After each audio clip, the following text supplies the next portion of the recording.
Assalamualaikum warahmatullahi wabarakatuh.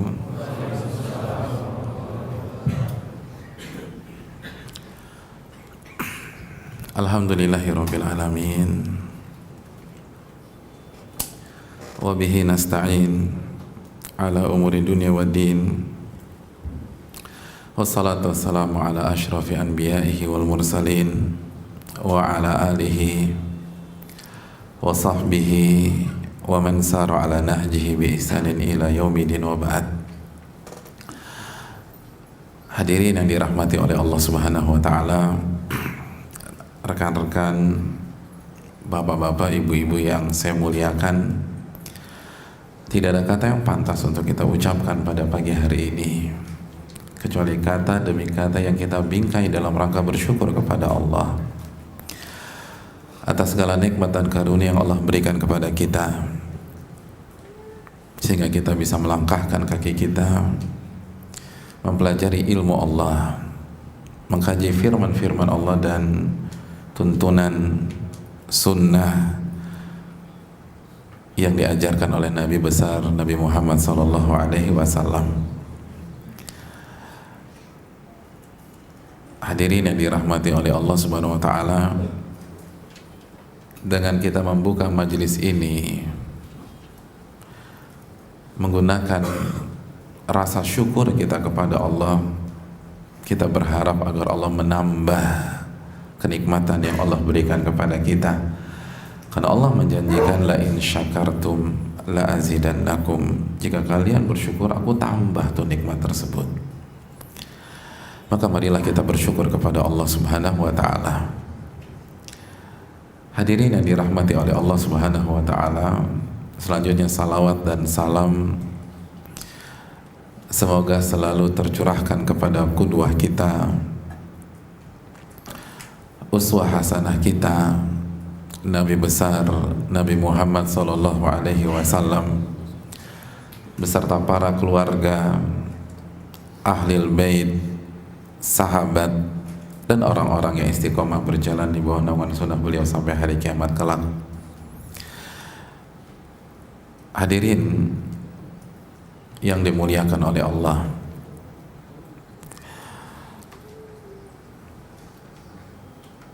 kata yang cukup populer pada hari-hari ini, bahkan menjadi gerakan yang positif di tengah-tengah umat Islam, adalah kata hijrah.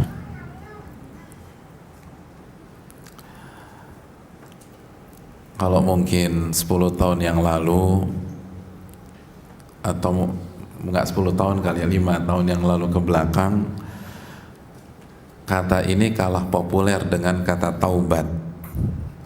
Ya enggak sih, pokoknya gue mau taubat. Dia udah taubat loh. Itu sering kita dengar di era 90. Benar nggak hadirin? Ya. Emang udah lahir 90? Hami Fahmi, benar Hami Fahmi ya? Iya. Ini benar-benar aja. Kelahiran 2001. Iya. Dan sampai beberapa tahun yang lalu tuh masih kita, yang sering kita dengar tuh taubat, taubat, dan taubat. Tapi mulai beberapa tahun ini, bro, dia udah hijrah loh. Atau Bu Fulanah tuh sekarang dia udah hijrah. Atau ada yang mengatakan saya berniat untuk hijrah.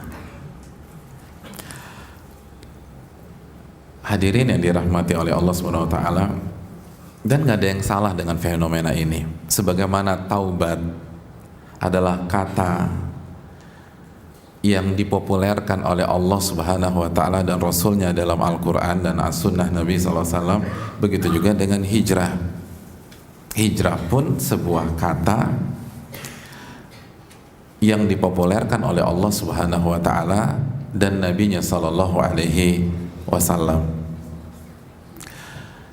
Jadi ini positif ketika kata ini jadi viral, jadi hashtag, dan diucapkan di dunia off air, di dunia lingkungan kita, pergaulan kita, pembicaraan kita sehari-hari, ini hal yang sangat positif. Tinggal duduk persoalannya adalah apakah harapan kita ketika kita hijrah, lalu apakah angan dan harapan tersebut sesuai dengan kenyataan yang kita jalani selama ini atau pada saat ini, dan sudahkah kita tahu hakikat dari hijrah itu sendiri. Karena banyak orang yang hijrah belum paham benar apa itu hijrah, belum tahu aturan main dalam hijrah. Semua hal ada aturan mainnya hadirin. Sholat ada peraturannya, puasa ada peraturannya, begitu juga dengan hijrah. Ketika kita nggak tahu, maka yang terjadi adalah angan berbeda dengan realita. Angan nggak sesuai dengan kenyataan. Hadirin yang dirahmati oleh Allah Subhanahu wa taala, Nabi kita sallallahu alaihi wasallam bersabda dalam hadis riwayat Imam Bukhari, wal muhajir man hajara ma harramallahu alaihi. Orang yang berhijrah adalah orang yang meninggalkan apa-apa yang Allah haramkan terhadap dia. Hadis sahih riwayat Imam Bukhari. Jadi kata Nabi SAW, orang yang berhijrah adalah orang yang meninggalkan sesuatu yang Allah haramkan.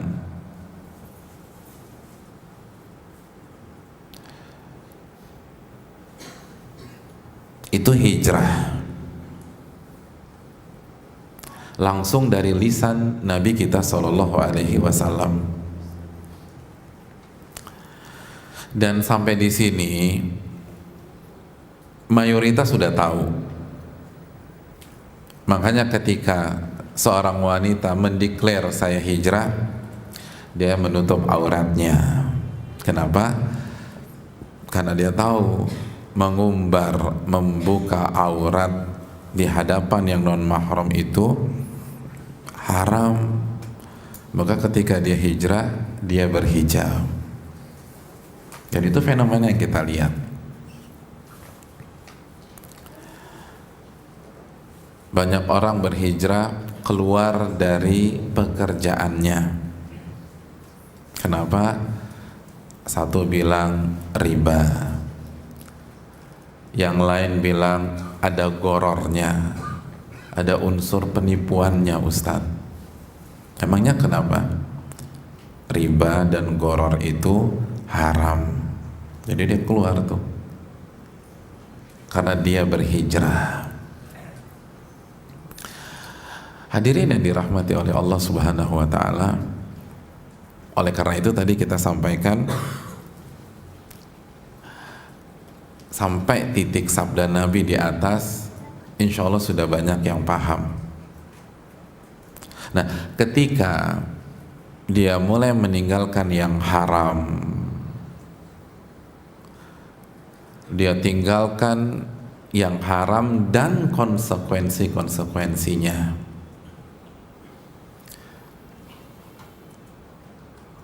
Dia tinggalkan masa lalunya, mungkin pergaulannya, mungkin pekerjaannya, mungkin komunitasnya,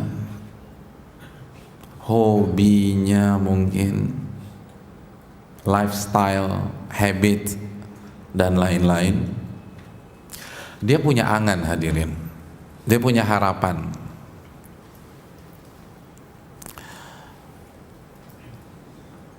Dia punya cita-cita, dan cita-citanya macam-macam. angannya macam-macam. Satu orang beda dengan yang lain.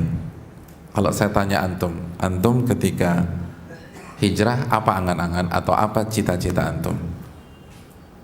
Tunggu kita dudukkan dulu. Antum udah begini dari lahir atau bagian dari yang berhijrah? Hah? Dari lahir udah ngerti la ilaha illallah ya? Enggak. Banyak kita berhijrah hadirin. Apa sih angannya? Sebagian ada antum angannya apa coba? Biar lebih real gitu loh. Coba dari antum sendiri. Kenapa antum berhijrah? Hah? Apa? Mau masuk surga terus. Ya bagus tuh. Kok ketawa? Yang lain gak ada rencana? Ya nggak apa-apa sih kalau antum nggak ada rencana masuk surga, hargai yang mau masuk surga. Terus yang lain apa? Mau masuk surga, apa lagi? Wow, masya Allah ya, oke. Terus yang lain? Bagus, berilmu, terus? Oke, masya Allah. Yang mau dapetin pasangan yang soleh ada nggak di sini? Ada. Oh. Kok nggak ngomong dari tadi? Itu saya simpen Pak Ustadz. Itu kartu as. Nanti saya akan keluarkan depan Pak Ustadz. Terus yang pengen kaya berkah banyak. Yang pengen kaya berkah. Kan udah dengar ayat, dia kan baca ayatnya, yamhaqullahu riba wa yurbis shadaqat. Allah menghancurkan riba dan Allah akan berkahi sedekah. Oh, dengan gua hijrah insya Allah omset 3 kali lipat. Itu angannya.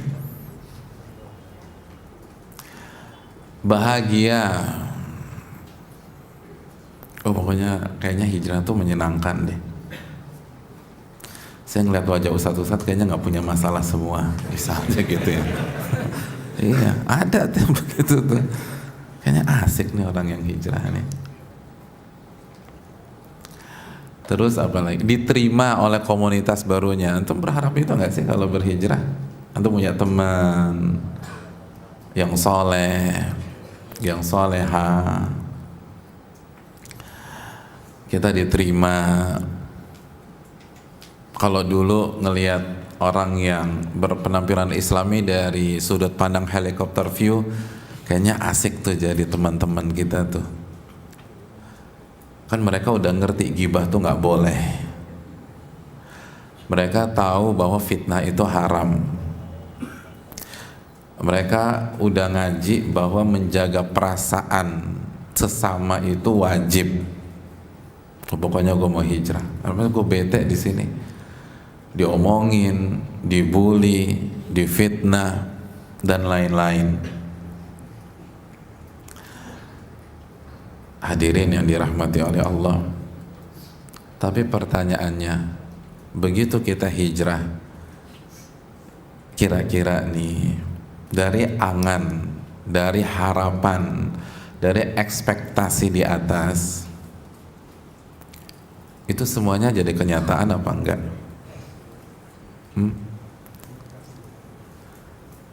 Kenyataan apa enggak nih? Kok antum bingung sih? Ini kan tentang antum, bukan tentang saya, tentang antum. Hah? Apakah semua orang-orang yang ngaji humble semua? Begitu keluar dari tempat riba, besok disodorkan kontrak yang nilainya 27 M? Enggak juga. Cari kerja gampang dengan keyakinan waman yattaqillah yaj'al lahu makhraja. Ternyata ajukan lamaran ke ini ditolak. Kita nggak buka lowongan, masukin lagi ditolak, jenggotan, ajuin lagi ditolak, cingkrangan, terus ditolak, diterima tapi haram juga. Antum ngerasain begitu nggak sih? Enggak ya? Jadi cuma saya merasakan begitu. Iya, itu rapat semua kita. Ternyata ketika ngumpul di sebuah komunitas yang aktivitasnya sudah pengajian, ternyata masih ada gibah di sana. Saya pikir nggak ada gibah sama sekali tuh. Dan lagi-lagi kita nggak ngomongin orang, kita ngomongin diri sendiri kita nih. Ngaji itu buat kita untuk memperbaiki diri, bukan ditembakkan ke pihak lain. Iya kan? Emangnya gampang jaga lisan? Gak gampang. Hadirin yang dirahmati oleh Allah, akhirnya apa? Akhirnya banyak yang gak bertahan, banyak yang futur, banyak yang down, karena realitanya berbeda dengan ekspektasinya. Sebelum berhijrah dia dengar ceramah di khutbah Jumat atau mungkin di kantor, kalau kita balik ke agama sakinah, mawaddah, warahmah. Begitu hijrah berantakan semuanya. Istri atau suami nggak siap, berantem, terjadi perdebatan yang sebelumnya nggak terjadi. Kenapa? Karena sebelumnya frekuensinya sama.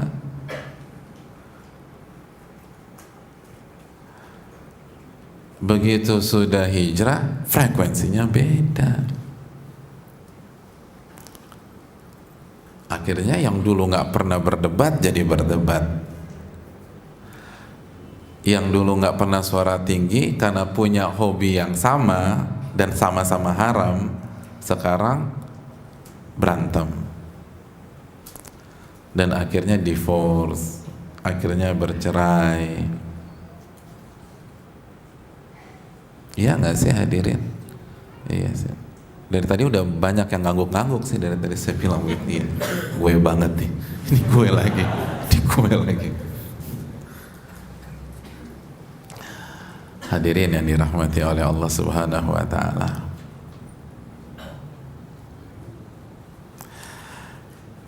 nah kita harus tahu beberapa hal nih biar kita bisa bertahan, biar kita bisa tutup hijrah kita dengan husnul khatimah.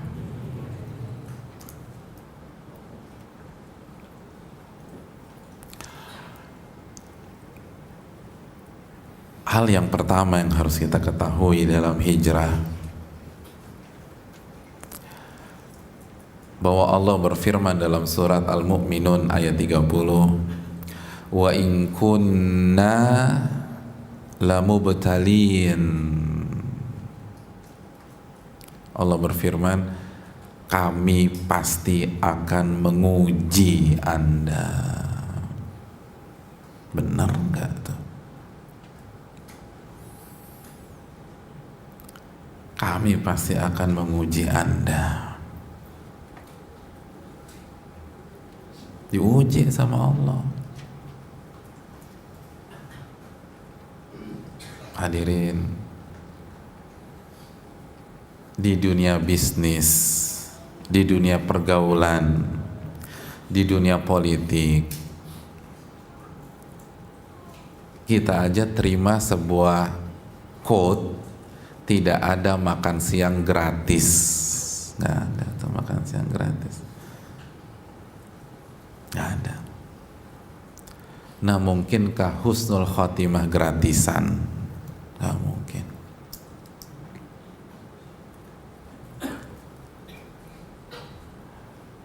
Nggak mungkin gratisan. Allah uji dulu. Dan Allah pakai lamu taukid, wa in kunna lamu betalin, pasti tuh Anda kami uji. Nggak mungkin nggak, pasti diuji.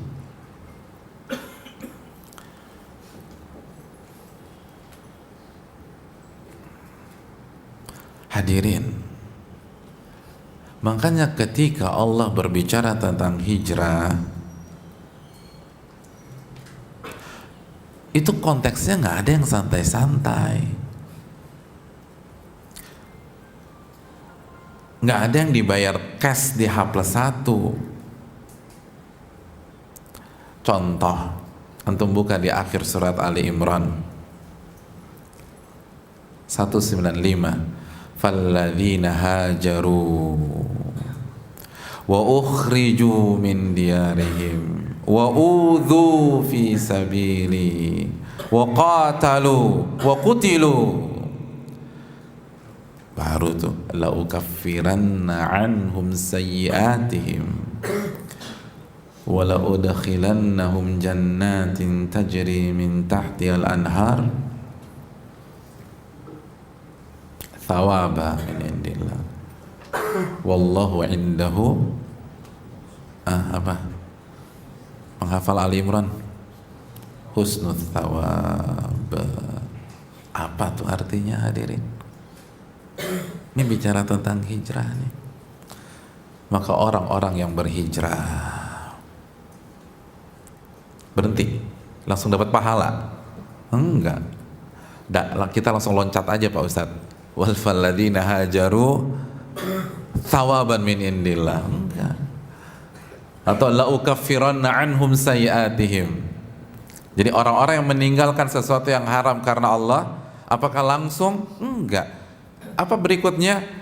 Wa ukhriju min diyarihim, dan mereka diusir dari rumah mereka. Diusir. Jadi kalau cuman dijutekin sama keluarga besar, disindir, dibilang orang sesat, tapi tetap ketika ada lebaran diundang, masih diajak makan bareng, nggak ada apa-apanya itu hadirin. Diusir nih, wa ukhriju min diyarihim.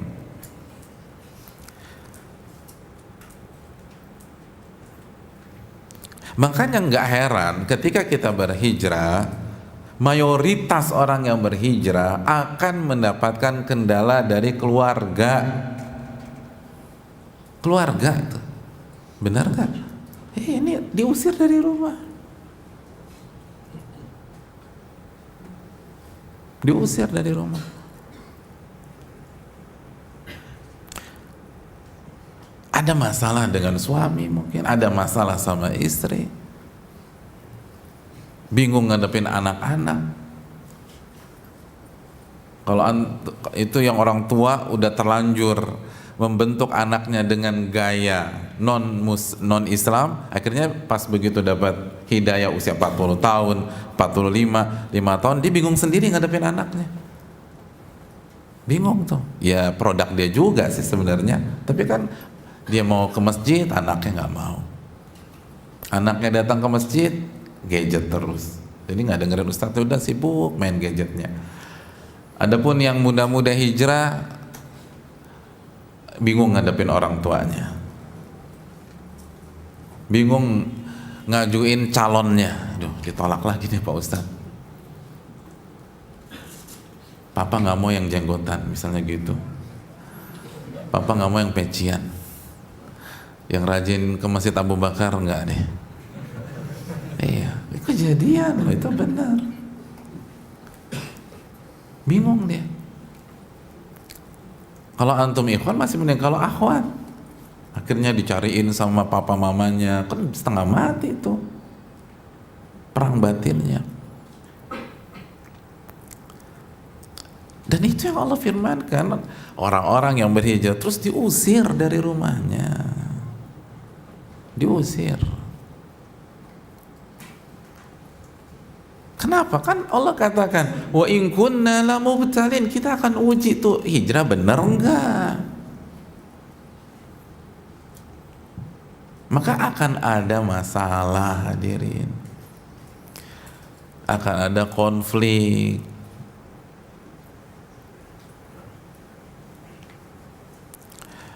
Akan ada tekanan. Akan ada serangan. Makanya setelah diusir, selesai, langsung semuanya diberikan, wa udhu fi sabili. Mereka akan disakiti karena benar-benar berupaya tetap berjalan di jalanku, kata Allah. Disakiti. mungkin fisik, mungkin perasaan, mental. Udhu fisabili, udhu. Gak gampang. Dijauhin sama teman-temannya, dikucilkan, dikeluarin dari kantornya. Ada yang dikeluarin dari kantor, banyak, bukan ada. Dan yang mau merintis usaha gagal lagi, gagal lagi, gagal lagi. Sedangkan tabungan udah nggak ada, akhirnya udhu. Dia harus nahan lapar. Padahal lo jatuh sakit nggak punya uang, atau anaknya sakit dia nggak bisa bawa ke rumah sakit, itu kan tersiksa orang tua. Udhu, walaupun dia nggak digebukin, nggak ditendang, nggak dibanting, tapi ngelihat anak sakit, sedangkan dia nggak bisa buat apa-apa, nggak ada uang dia. Karena benar-benar hanya komit dengan yang halal. Udhu fi sabili. Dia tersiksa, dia merasakan sakit. Kenapa? Fi sabili. Berhenti sampai di sini? Enggak. Wa qatalu wa qutilu. Sebagian orang sampai ke titik mereka berperang dan mereka terbunuh. Kalau cuma di remove dari grup, baper mah nggak ada apa-apa, terbunuh nih. Saya sakit hati sama keluarga. Kan saya cuma posting artikel Ustadz loh yang saya posting, di remove Pak Ustadz. Coba bayangin Pak Ustadz. Enggak, karena nggak mau bayangin antum, masalah yang udah banyak suruh bayangin antum. Yang kedua, nggak ada apa-apaan, cuma di remove doang, cuma di remove. Nih dibunuh, wa qutilu, bunuh. Cuma di remove aja baper, diserang aja galau. Gimana mental kita? Terus hijrah bukan begitu.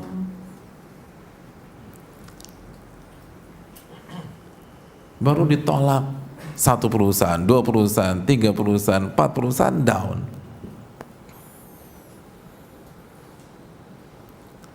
Bingung. Nggak bisa, itu bukan hijrah. Orang-orang hijrah itu kalau harus berperang.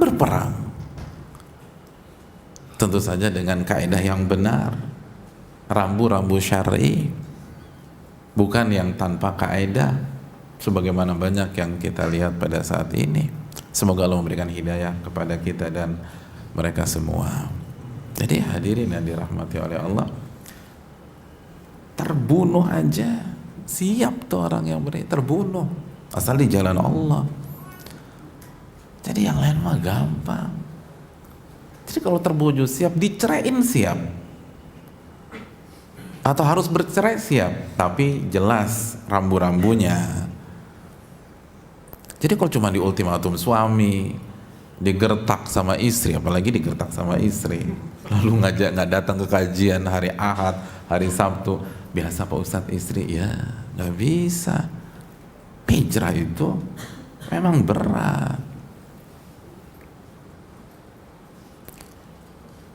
Hijrah itu bukan klaim.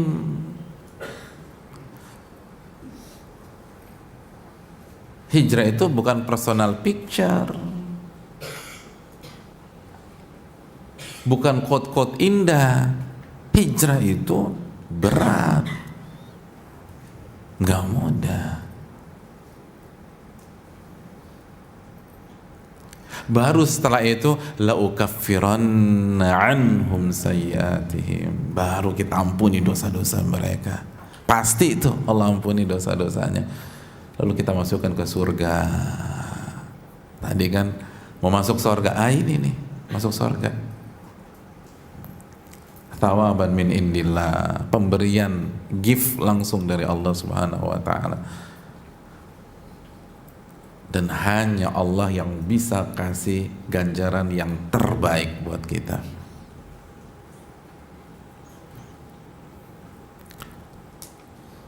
Itu baru namanya hijrah. Jadi keliru angan-angan sebagian orang yang berhijrah agar seluruh masalahnya hilang. Kan banyak orang hijrah begitu kan, banyak masalah, banyak orang mau hijrah ketika di PHK, ketika dapat kabar bahwa perusahaannya usianya tinggal 6 bulan lagi, baru dia bingung tuh gimana bayar uang gedung segala macam, cari pelarian, datang ke masjid ikut kajian. Ketika datang ke kajian pengen hijrah, ketika udah ada panggilan kedua dari pengadilan agama, ini mau cerai ini berdua, baru datang. Ketika dipukul suami dulu baru datang.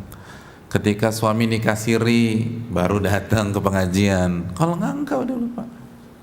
Nah, angannya apa? Dia berharap tuh begitu saya datang ke kajian hilang tuh semuanya. Hidup tanpa masalah. Hidup tanpa masalah. Mustahil. Mustahil. Makanya banyak yang shock. Ya Allah, ternyata habis hijrah tambah banyak Pak Ustadz masalahnya. Ya kan itu tadi, wa ukhriju min diyarihim wa udhu wa qatalu wa qutilu.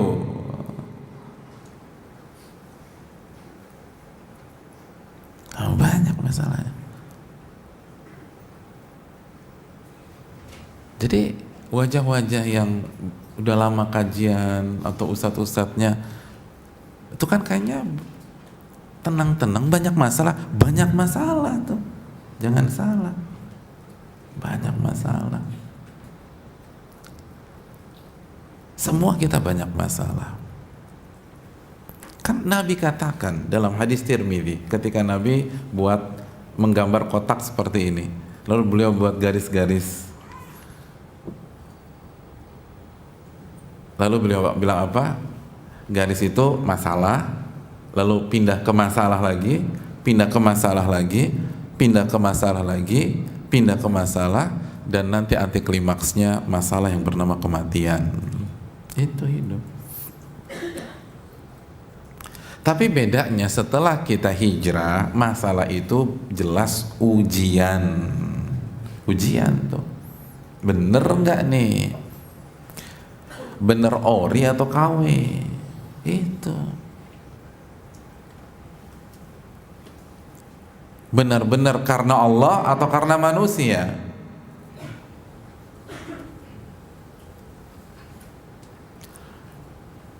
Benar-benar mencari akhirat atau tetap ngincar dunia? Cuman beda panggung aja, beda kostum, tapi tetap pengen eksis gitu. Pengen tetap eksis, tapi cuman kostumnya beda. Nggak mau dia tinggalkan. Kalau ingin lihat, berani nggak tinggalkan semuanya karena aku? Diuji itu. Dan semua kita diuji sesuai dengan kapasitas kita masing-masing. Hadirin yang dirahmati oleh Allah Subhanahu wa Ta'ala, ini yang harus kita camkan, ini yang harus kita renungkan. Hakikat dari hijrah itu ujian, ujian, ujian, ujian, ujian sampai datang kepada kematian. Dan itu firman Allah Subhanahu wa Ta'ala. Dan itu perjalanan Nabi kita Sallallahu Alaihi Wasallam. Bukan hanya Nabi SAW, semua para Nabi demikian. Semua para Nabi. Itu sunnatullah. Kalau ada instan, Nabi nggak mungkin hijrah dari Mekah ke Madinah. Sekali lagi, simbol dan ikon dari hijrah kan hijrahnya Nabi ke Madinah. Kenapa Nabi hijrah dari Mekah ke Madinah? Anti klimaks kan. Beliau sudah merasakan seluruh tekanan, seluruh intimidasi, seluruh rasa sakit, dan anti klimaksnya beliau mau dibunuh. Sedangkan tugas beliau belum selesai dari Allah Subhanahu wa Ta'ala. Allah suruh beliau hijrah dari Mekah ke Madinah. Dan kita tahu semua sejarah tentang pengemukan rumah beliau. Baru tuh 13 tahun. 13 tahun. Jadi kalau baru tekanan badai, berapa tahun Mas? Ya 3 bulan ini. Nggak ada apa, 13 tahun nih, 13 tahun. Nabi itu. Emangnya Allah nggak bisa tolong Nabi secepat mungkin? Bisa. Kenapa Nabi dicela, dicaci, dimaki, dibilang orang gila, dibilang dukun, dibilang segala macam? Lalu belum diboikot sama Khadijah 3 tahun kurang lebih. Diboikot, antum pernah diboikot? Gak pernah. Orang sekarang bilang daya beli berkurang, ke ekonomi lagi lesu. Benar. Tapi kan kita belum sampai titik yang dirasakan Nabi SAW. Nggak bisa makan apa-apa 3 tahun. Nggak ngeluh tuh biasa aja. Di Taif ditimpukin. Dan di Taif yang nimpuk itu anak kecil. Penguasa Taif suruh tolong timpuk Muhammad dan usir dia. Bayangkan, antum jalan kaki berkilo-kilo berharap direspon, disambut dengan hangat, ditimpukin, diusir. Dan yang nimpuk anak kecil. Itu sakit secara fisik sekaligus secara psikis. Iya. Jadi benar-benar direndahkan. Yang ngusir bukan penguasanya, anak kecil yang ngusir antum. Penghinaan kan.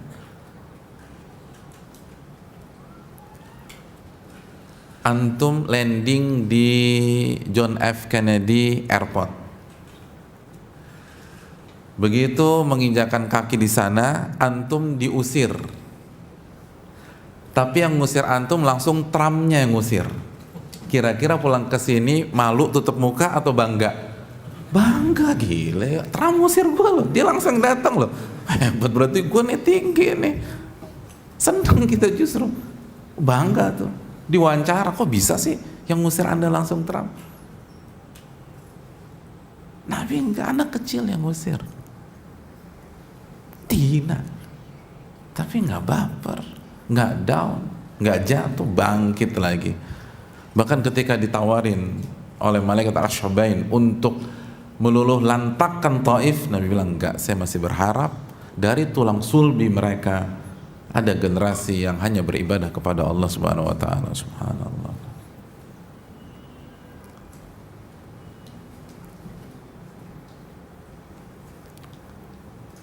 Terus hijrah 450 kilo jalan kaki naik onta. Subhanallah.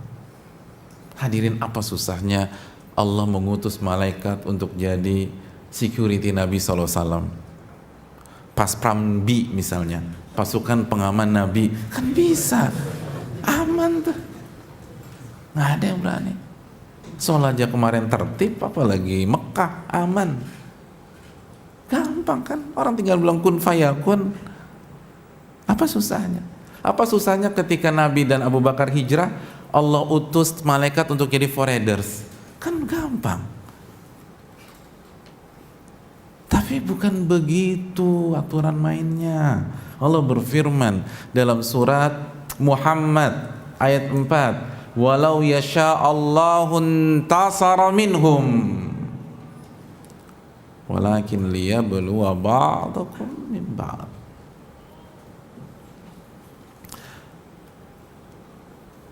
Siapa yang bisa baca ayat tersebut? Coba baca. Yang keras suaranya, nggak usah pakai. Ini ada mic nih. Siapa yang mau baca? Antum? Bahasa Indonesianya? Nggak bisa. Bahasa Arabnya deh.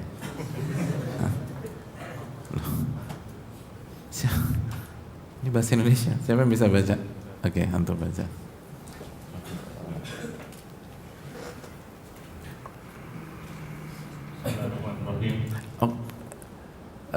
Kepanjangan dzalika walau yasha Allah, dan demikian jika Allah kehendaki, dari situ aja.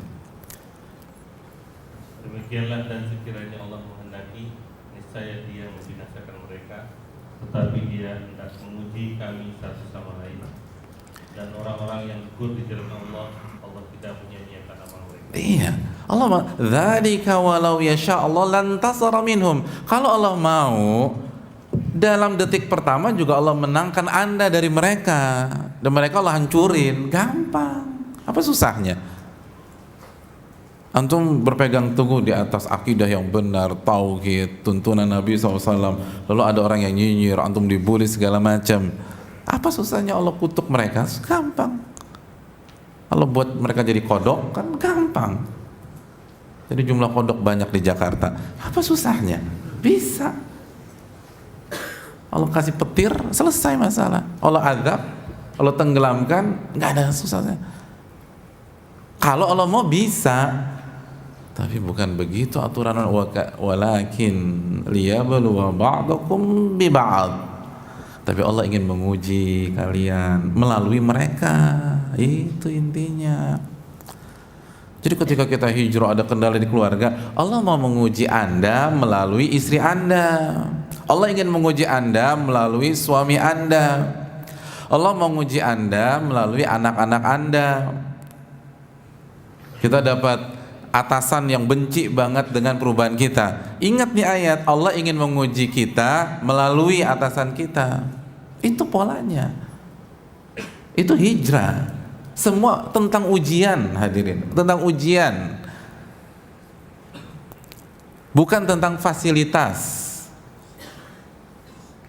Ini tentang ujian. Kita ditolak sana, tolak sini, tolak situ. Allah ingin uji melalui pihak-pihak yang nolak Anda. Itu ujian. Ujian. Allah mau bisa buat sukses gampang. Tapi bukan gitu aturan mainnya. Kalau begitu nggak akan terfilter. Tidak akan terfilter. Allah ingin memfilter. Allah tahu, tapi biar kita nggak ada hujah loh.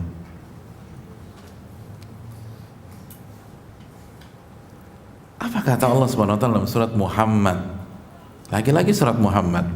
Allah mengatakan dalam surat Muhammad ayat 31, "Walanabluwannakum," kami pasti akan menguji kalian, "hatta na'lamal mujahidina minkum was-sabirin wa nabluwa akhbarakum."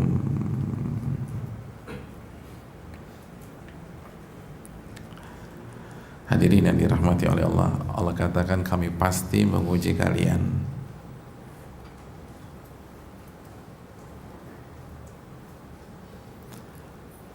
Kami pasti akan menguji kalian. Agar apa? Agar kelihatan tuh. Bukan kelihatan di hadapan Allah. Allah Maha tahu sebelum penciptaan langit dan bumi 50.000 tahun. Tapi biar kebukti. Karena kalau nggak dijadikan begitu, nanti kita debat pada hari kiamat. Kan manusia suka ngedebat. Enggak ya Allah, sebenarnya saya begini nih, lihat nih. Udah saya uji, gagal. Gitu. Siapa yang terbukti? Al-mujahidin, yang benar-benar bersungguh-sungguh, yang total, yang jungkir balik mempertahankan la ilaha illallah, mempertahankan sunnah Nabi SAW. Was-sabirin, dan sabar, benar-benar sabar. Dan kami akan menguji akhbarahum, lisan-lisan kalian, berita-berita kalian. Allah akan uji itu. Hadirin, kalau semua yang meninggalkan riba H+1 langsung dapat kontrak dengan gaji 3 kali lipat, ya keluar semua dari riba. Keluar tuh. Lo tahu nggak kabarnya si Budi? Kenapa? Dia keluar loh dari perusahaan kita. Terus H+1 dia ditarik sama perusahaan yang katanya syariah. Gajinya berapa? 70 juta. Gila, yaudah kita keluar aja semua. Keluar tuh. Kalau semua yang berhijrah dari prostitusi H+1 langsung mendapatkan pekerjaan halal dengan gaji 100 juta per bulan, atau yang nggak dapat pekerjaan langsung dilamar oleh pengusaha muslim yang soleh dan seterusnya, dan dia tinggal duduk manis princess ya semua keluar. Siapa yang nggak mau begitu? Nah, sehingga nggak terlihat mana yang berjuang, mana yang enggak, mana yang jungkir balik, mana yang aji mumpung. Allah nggak mau, makanya uji dulu. Karena nggak semua orang niatnya benar. Bahkan mayoritas ada masalah dengan niatnya.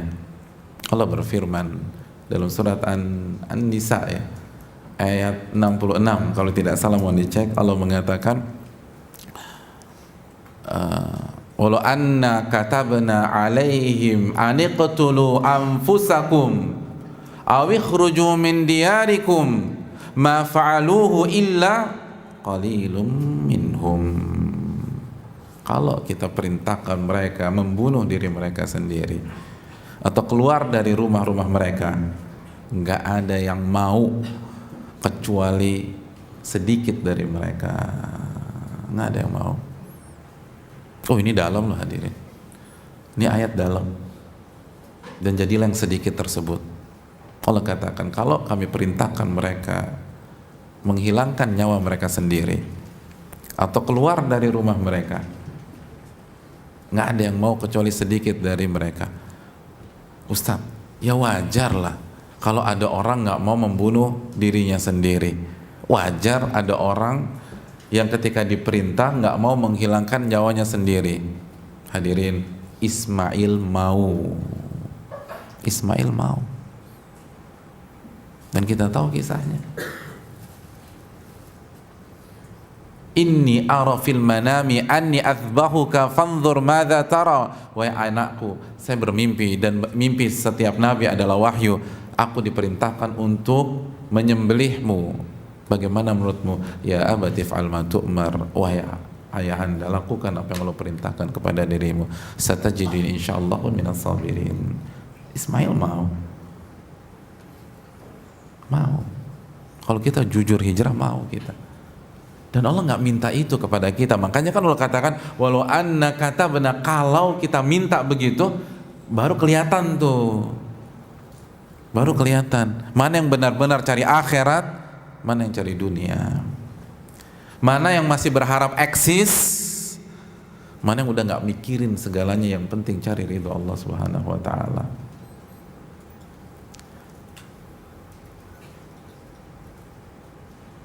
Gak ada yang mau melakukan.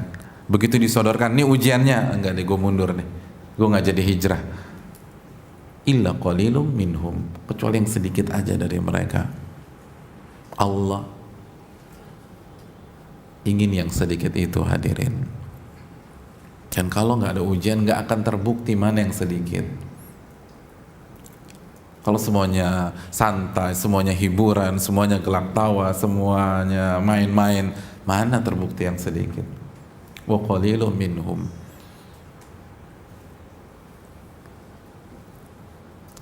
Itu yang Allah inginkan.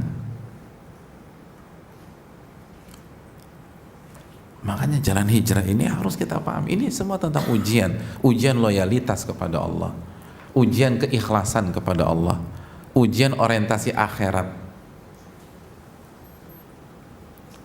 ujian mencari ridho Allah,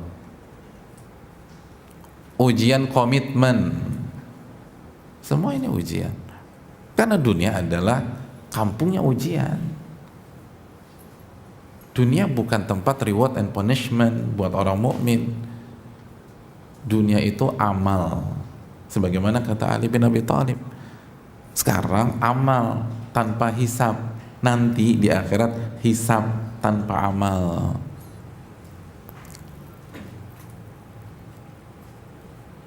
Nah, jadi masalah banyak orang, sekali lagi kita bisa katakan banyak karena Allah sendiri yang bilang yang benar-benar sedikit.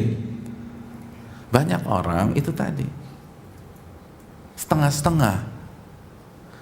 Jadi begitu dia tinggalkan usahanya, di otaknya masih tetap pengen jadi orang kaya gitu loh, tapi halal.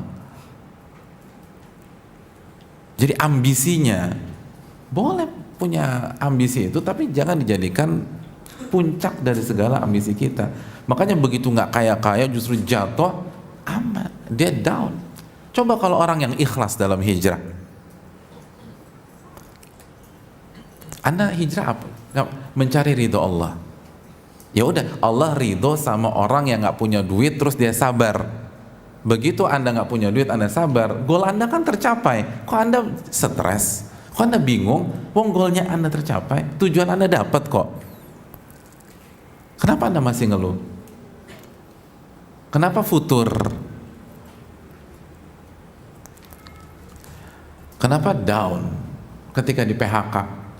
Intinya kan bukan kerja atau di PHK, intinya Anda kerja bertakwa, Anda di PHK kondisi bertakwa. Ittaqillah haitsuma kunta, dan bertakwalah kepada Allah dimanapun Anda berada. Selama Anda bertakwa, Allah senang sama Anda. Kalau tujuan Anda Allah, kenapa Anda galau ketika Allah senang sama Anda? Berarti bukan itu yang Anda cari. Yang Anda cari duit. Yang Anda cari duit. Tapi kemasannya hijrah, casingnya hijrah, tapi tetap duit yang diincar, tetap popularitas yang diincar. Buktinya Anda tetap eksis, tetap panggung dunia yang Anda incar, tapi beda genre. Itu aja. Allah nggak mau. Ya Allah, masa bisa bahasa kita, bisa dikadalin? Kan nggak mungkin. Allah uji terus tuh sampai benar-benar kebuka. Kan Allah yang paling tahu hal yang gaib, yang paling tahu wa ma tukhfis sudur, kata Allah. Allah paling tahu tuh apa yang Anda sembunyikan dalam hati Anda. Jujur nggak sama Allah? Bener nggak tuh? Makanya ketika Ismail jujur sampai pada titik disuruh disembelih, ya abati if'al ma tu'mar, lakuin tuh, eksekusi saya abati.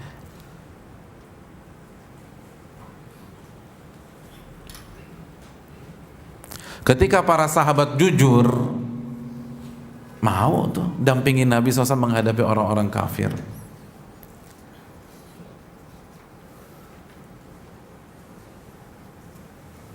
Kata mereka, kita nggak akan mengucapkan apa yang dikatakan Bani Israel kepada Musa. Ketika Bani Israel mengatakan, idhab anta wa rabbuka faqatila, Anda wahai Musa dan Rob Anda pergi berdua aja perang, kita menunggu di sini. Bayangkan, kurang ajar banget. Tapi sahabat mengatakan, kita nggak akan ucapkan yang itu. Kita akan ucapkan idhab anta wa rabbuka, wahai Rasul, berangkatlah bersama naungan Allah, kita ikut bareng engkau. Gitu para sahabat, mati bareng. Itu hijrah, itu muhajirin. Udah nggak mikir lagi. Kalau masih takut ini gimana?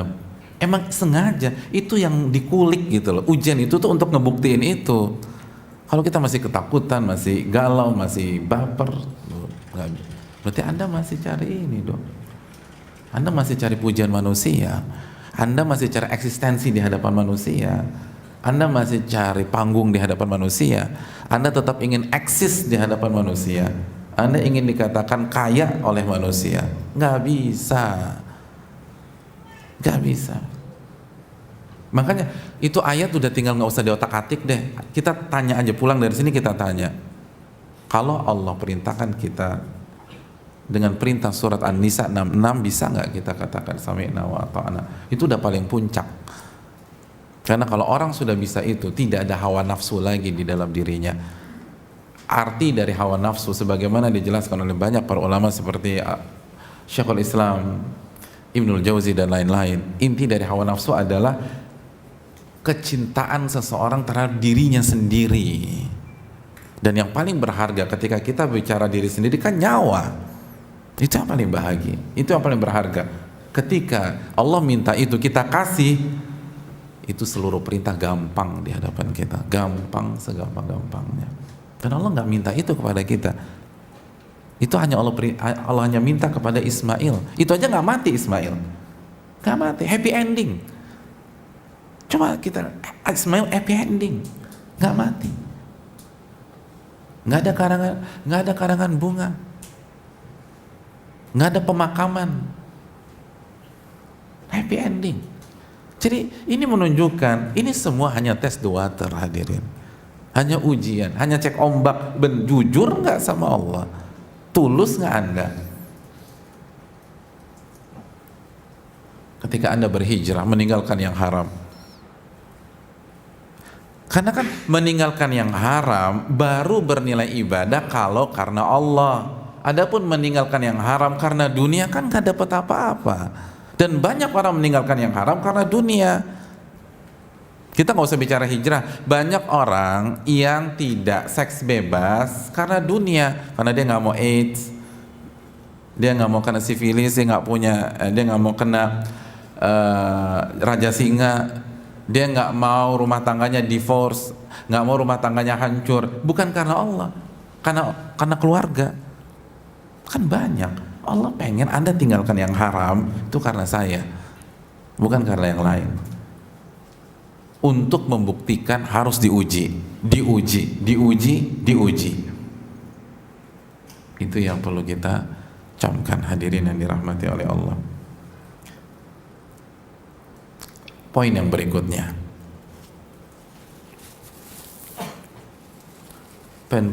adalah pertanyaan besar, gimana kita bisa bertahan? Bagaimana kita bisa bertahan sedangkan hijrah adalah ujian?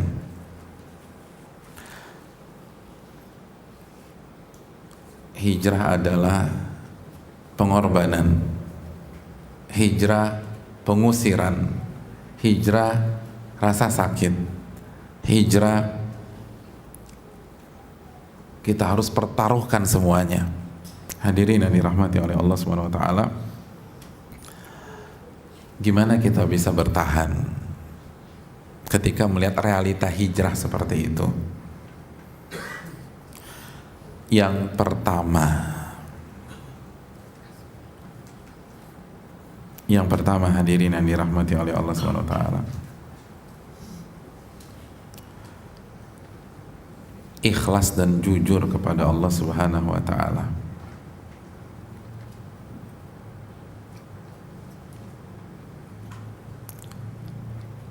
Yang kita cari hanya Allah. Allah berfirman tentang orang-orang yang hijrah dalam surat Al-Baqarah ayat 218. Innal ladzina amanu wal ladzina hajaru wajahadu fi sabilillah ulaika yarjuna rahmatallah wallahu ghafurur rahim. Sesungguhnya orang-orang yang beriman dan orang-orang yang berhijrah dan orang-orang yang berjihad di jalan Allah Subhanahu wa taala, apa yang ada dalam hati mereka? Ulaika yarjuna rahmatallah. Mereka adalah orang-orang yang hanya mengharapkan rahmat Allah. Mereka tidak mengharapkan pujian.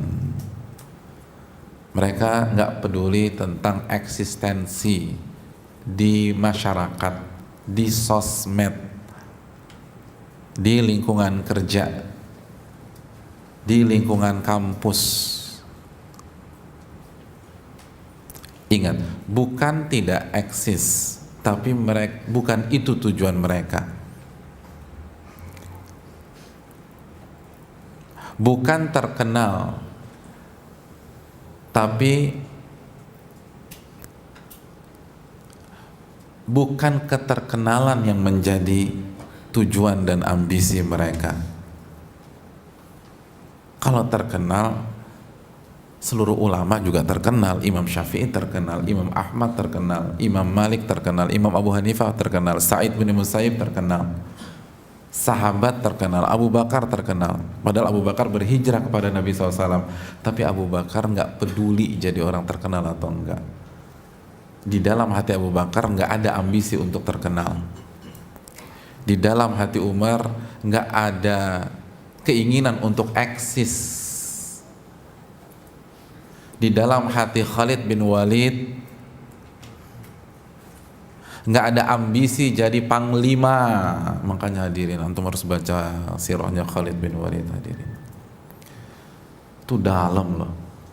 Itu orang yang hijrah, itu orang yang ikhlas. Bayangkan, beliau adalah panglimanya Nabi SAW, Saifullahil Maslul. Itu andalannya Nabi. Lalu ketika Nabi SAW meninggal, Abu Bakar menggantikan Nabi. Itu andalannya Abu Bakar. Tiba-tiba di pemerintahan Umar dicopot sama Umar, diganti Abu Ubaidah bin al-Jarrah. Baper? Enggak. Down? Enggak. Futur? Enggak. Left group? Enggak. Enggak left group. Enggak. Tenang-tenang aja deh. Karena bukan itu yang diincar. Dia nggak peduli mau jadi panglima kek, mau jadi pasukan, mau jadi martil, mau suruh jaga gawang, suruh jaga tenda, nggak peduli. Yang penting saya berjuang di jalan Allah Subhanahu Wa Taala. Makanya kan apa kata Nabi SAW tentang orang-orang yang ikhlas? Kata Nabi tentang orang yang ikhlas, in kana fi siqaya kana fi siqaya, wa in kana fil hirasa kana fil hirasa, tuba lahu tuba lahu. Maka kata Nabi SAW, orang yang ikhlas itu kalau ditempatkan untuk nimba-nimba dan nuang-nuang air, semangat tuh nimba-nimba sama nuang air, semangat nih. Tiba-tiba dipindahkan untuk jaga perbatasan atau jaga pasukan atau jaga malam ngeronda, semangat tuh dia nggak peduli mau taruh garda depan, belakang, tengah, samping, mau dicadangkan, nggak peduli. Kenapa? Karena yang penting rahmat Allah. Nih Allah merahmati saya nggak kalau saya nerimo disuruh tuang-tuang air? Iya, ya udah saya tuang-tuang air aja. Kamu jadi tukang parkir. Kira-kira kalau saya jadi tukang parkir, Allah sayang dan merahmati saya nggak? Oh iya. Oh yaudah, saya jadi tukang parkir deh. Ustadz, ini saya mau hijrah nih, tapi gaji saya 70 juta. Tapi jelas nih haram, ngedzolimin orang. Kalau saya keluar, tiba-tiba di bawah UMR, kira-kira Allah sayang sama saya nggak? Insya Allah sayang. Yaudah, itu aja deh. Itu Allah sayang. Gitu hadirin. Itu orang yang hijrah. Bukan bisa eksis nggak ya? Berarti udah nggak bisa ke Orchard lagi dong, nggak bisa jalan-jalan ke Kuala Lumpur. Ya aduh, itu mau hijrah nggak bisa. Itu traveling bukan hijrah. Hijrah itu udah nggak mikir. Sahabat hijrah dari Mekah Madinah nggak mikir, udah dia korbanin semuanya. Abdurrahman bin Auf mulai dari nol udah nol. Kayak pom bensin Pertamina mulai dari nol ya Pak, nol, nggak ada apa-apa. Dullani ala suq, tolong kasih saya jalan menuju pasar, saya mau berjuang lagi dari nol. Itu mereka nggak mikir gimana ya petanya di sana, mappingnya, kira-kira marketnya di sana gimana, nggak, dia nggak mikir. Nah Allah suruh hijrah itu kan. Jadi jujur nggak kita kalau hijrah? Yang kita incer tuh rahmat Allah, bukan gimana-gimana. Jadi masalah banyak, bukan itu. Makanya kan Allah katakan, kalau kami perintahkan mereka untuk menumpahkan darah mereka atau mencabut nyawa mereka dan keluar dari rumah mereka, nggak ada yang berani melakukan itu kecuali segelintir dari mereka. Kenapa? Karena orientasinya rahmat Allah. Pertanyaannya, ya Allah sayang nggak sama saya kalau saya begini? Iya, ya udah eksekusi aja. Ya abati fa'al ma tu'mar, wahai ayahku, lakukan apa yang Allah perintahkan. Yang penting Allah sayang. Ini hijrahnya begini. Bukan langsung ngincer akhwat yang kira-kira hijabnya syar'i, terus cantik, hafal 3 juz, bisa bahasa Arab, ngerti sorof, tahu maf'ul fa'il, maf'ul mutlak. Enggak, itu mah bukan hijrah. Dia nggak peduli apa yang Allah persiapkan, karena dia yakin Allah nggak mungkin mengingkari janjinya. Yang penting saya, bukan apa yang akan saya dapatkan di sana. Oleh karena itu ini yang perlu kita terapkan hadirin. Jujur nggak kita? Makanya kan ketika ketika Allah dan Nabi-Nya menekankan masalah ikhlas, yang jadi sampel apa? Ibadah apa yang jadi sampel keikhlasan? Dalam hadis Bukhari Muslim, dalam hadis Umar bin Khattab radhiyallahu ta'ala anhu, hijrah yang jadi sampel. Innamal a'malu binniyat, sesungguhnya amal itu tergantung niatnya. Wa innamal likulli imri'in ma nawa, dan setiap orang akan diganjar sesuai dengan niatnya. Faman kanat hijratuhu ilallahi wa rasulih fahijratuhu ilallahi wa rasulih. Barang siapa yang hijrahnya karena Allah dan Rasulnya, dia akan mendapatkan Allah dan Rasulnya. Wa man kanat hijratuhu lidunya yusibuha. Barang siapa yang ingin berhijrah untuk cari dunia yang ingin dia gapai, aw imra'atin yankihuha, atau wanita yang ingin dia nikahi, fahijratu ila ma hajara ilai, maka itulah yang akan dia dapatkan dari hijrahnya. Kenapa Allah kasih sampel hijrah? Padahal amalan banyak, ada sholat, ada puasa, ada zikir, ada jihad. Hijrah yang Nabi jadikan sampel. Lalu lihat sampel yang jeleknya apa? Cari dunia kata Nabi. Terus perempuan atau pasangan. Karena banyak. Wa may yantiqu 'anil hawa in huwa illa wahyun yuha. Nabi nggak bicara dengan hawa nafsu, namun wahyu yang Allah berikan kepada beliau. Surat An-Najm ayat 3 dan 4. Sampel yang Nabi sampaikan bukan yang ada di kepala beliau secara spontanitas, enggak. Kalau Ustadz mungkin iya, kita nyari apa ya contohnya ya buat jamaah ya, secara spontan, oh ini kayaknya bagus. Nabi itu wahyu, hadirin, wahyu. Dan Allah katakan, barang siapa yang hijrahnya untuk dunia itu cuman kesannya aja, semua tentang dunia, atau perempuan, atau ikhwan kalau akhwat, dan cari pasangan. Itu yang diincar ke kajian demi kajian demi kajian. Itu yang perlu kita camkan. Orang-orang yang berhijrah, yang dia incar rahmat Allah. Makanya ini poinnya. Ketika orang yang berhijrah mencari rahmat Allah, seberat apapun ujiannya, mau diusir, mau dikeluarkan, mau dibully, mau disingkirin dari keluarga besar, dia nggak peduli, dia nggak galau, dia tidak stres, dia nggak depresi. Kenapa? Karena sekali lagi, teori galau, depresi adalah berbanding terbalik dengan ekspektasi. Kenapa kita galau? Kenapa kita depresi? Karena ekspektasi kita, harapan kita, keinginan kita tidak terpenuhi. Disitulah saatnya seseorang galau. Betul nggak nih hadirin? Betul. Antum tidak suka sama Fatimah, nggak suka emang. Cantik sih, tapi saya nggak suka. Dan nggak ada ekspektasi menikahi Fatimah. Tiba-tiba dapat undangan pernikahan yang berbahagia, Ahmad dan Fatimah. Wanita yang bernama Fatimah yang antum tidak suka itu menikah. Kira-kira antum galau nggak? Depresi? Enggak, saya nggak ngincer dia, ngapain galau? Mas antum tiba-tiba nangis? Kan lucu. Tapi kalau antum punya ekspektasi, punya harapan untuk menikahi Aisyah, bagi antum dia wanita yang sempurna buat mendampingi hidup antum, dan rencananya besok antum mau mengkhitbah dia, malam ini dapat undangan Muhammad dan Aisyah, nangis nggak tuh kira-kira? Nangis tuh orang tuh, down, jatuh, stres, depresi. Kenapa? Karena ekspektasinya nggak dapat, karena harapannya nggak dapat, harapannya mentok, gagal, hancur, stres orang. Jadi orang stres, orang galau bukan karena beratnya masalah,